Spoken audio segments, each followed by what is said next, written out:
Thank you, Lisa. I grew up in Canada, and one of the descriptors of Canadian society is a mosaic, while the U.S. uses the concept of a melting pot. Now, a cultural mosaic is the coexistence of ethnic groups and languages and cultures within one society. A term that I heard very often as a child and as a young adult was multiculturalism. It's very different from the concept of melting pot, which focuses on blending together into one, or assimilation. There are challenges with both of these types of cultural organization, but I do know that a mosaic can be pretty messy, and it requires a lot of work. In the middle of the process of creating a cultural mosaic, it can seem chaotic. Maybe the art of mosaic is similar. Sticking with it, however, produces something like this. How do you describe a mosaic? They're beautiful. I was at a loss, so I called on Lisa, our artist here, to help me understand it a little more fully. So here's a bit of what she shared about a mosaic. A mosaic consists of broken shards of glass or pottery, which are reformed into something bigger and something new. So the artist no longer has broken fragments, but a new thing of beauty that emerges out of these tiny, tiny bits. The minuscule pieces allow subtle gradients of color, creating illusion of blending together as one shade.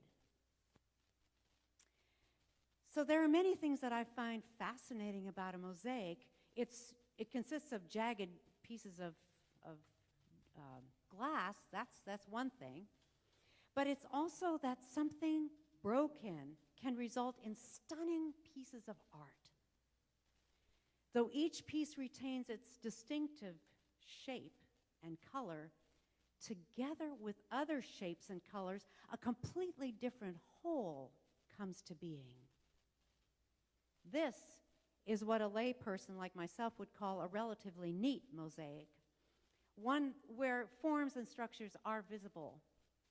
So there are as many mosaic patterns as there are creative artists in the world, and here is another example. Okay, another masterpiece. Distinctive, but a little less decipherable for the layperson like myself. It looks just a bit more random and messy, if I dare use that word. Maybe it's more mysterious. There's intrinsic beauty in mosaic. So much color, so much movement. It exudes inclusion and diversity.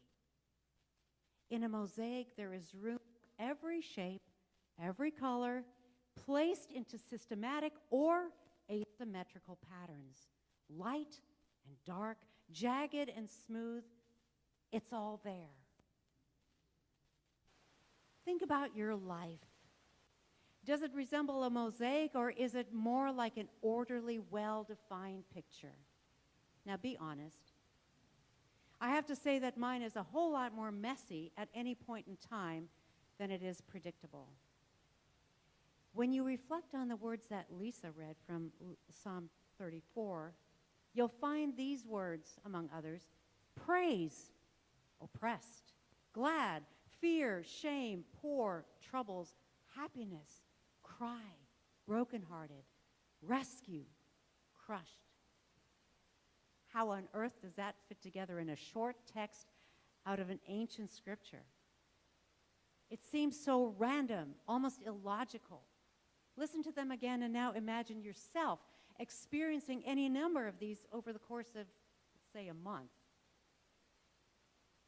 Praise, oppressed; glad, fear, shame, poor, troubles; happiness, cry; brokenhearted, rescue; crushed.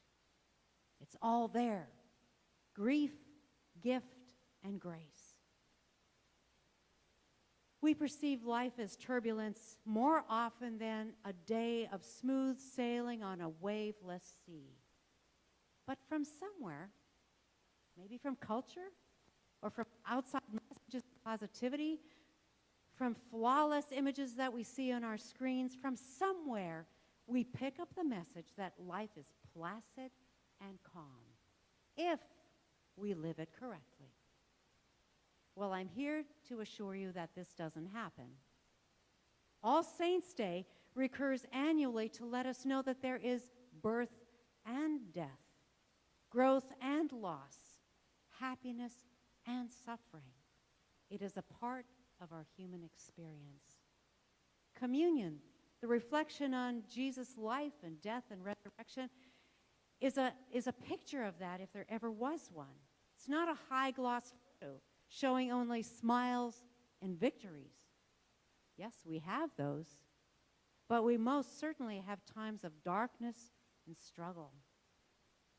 What makes loss and death, oppression, abuse, and failure even more difficult is the shame that we attach to admitting we're struggling, we're in pain, we're at the end. The writer of the psalm makes clear that this does not originate with God. Shame does not with God. Nancy shared about the mental health workshop that a number of us attended, and something that struck me was the frequent feelings of grief and despair descend on us, all of us. Our personal response and that of our primary communities is critical for us to be able to navigate these rough waters. Can we offer the gift of listening to others in grief? Can we extend grace when we're confronted with pain? Those of you who think about intentions will find that there were intentions listed in this psalm. Maybe they were obliquely referred to, but they are there.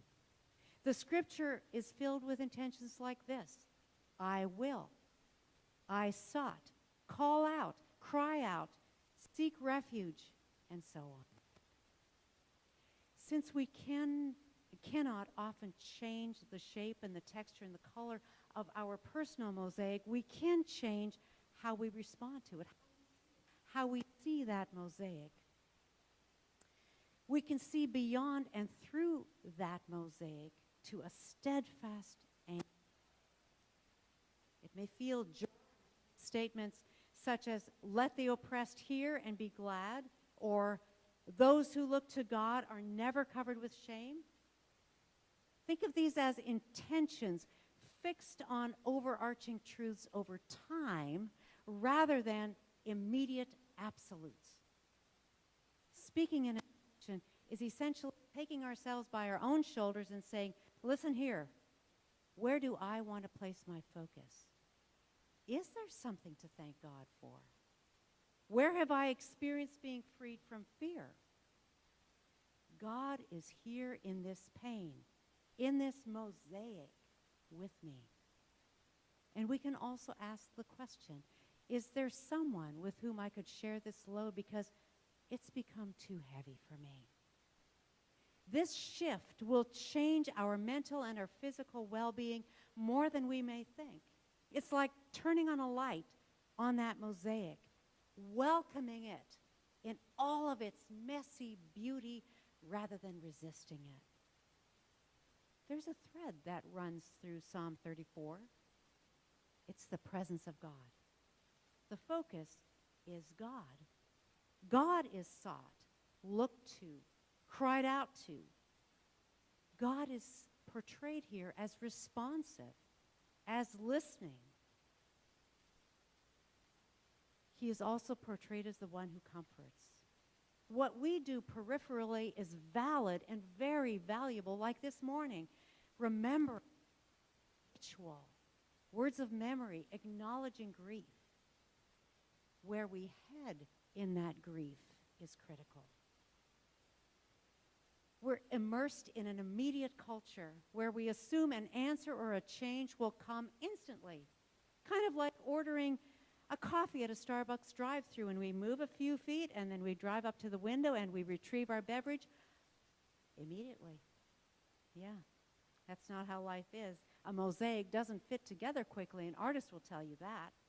It's painstaking, delicate, sometimes frustrating work. We will not quickly or neatly master living peacefully within the movement between grief and gift and grace. But it will come as surely as the artist sees progress on their mosaic, as these shards of glass are chosen, carefully placed together, one piece at a time. This grace is combined with the effort between the master artist, God, and the masterpiece, you and I. Can we wait for it? Can we participate in it?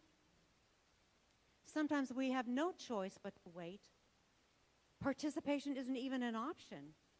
Every time that we are not in charge of the calendar or the schedule, it's hard. And we wonder, how long? When loved ones pass from this life, we cannot mastermind the grief process. It ebbs, it flows, it threatens to drown us, and then it subsides. Or we come to the surface and we cry out, sputtering, how long? Those who are subjected to abuse cannot change the perpetrator, and their agony drives them to breathe, how long? How long until this pain lessens? How long am I not allowed my own voice?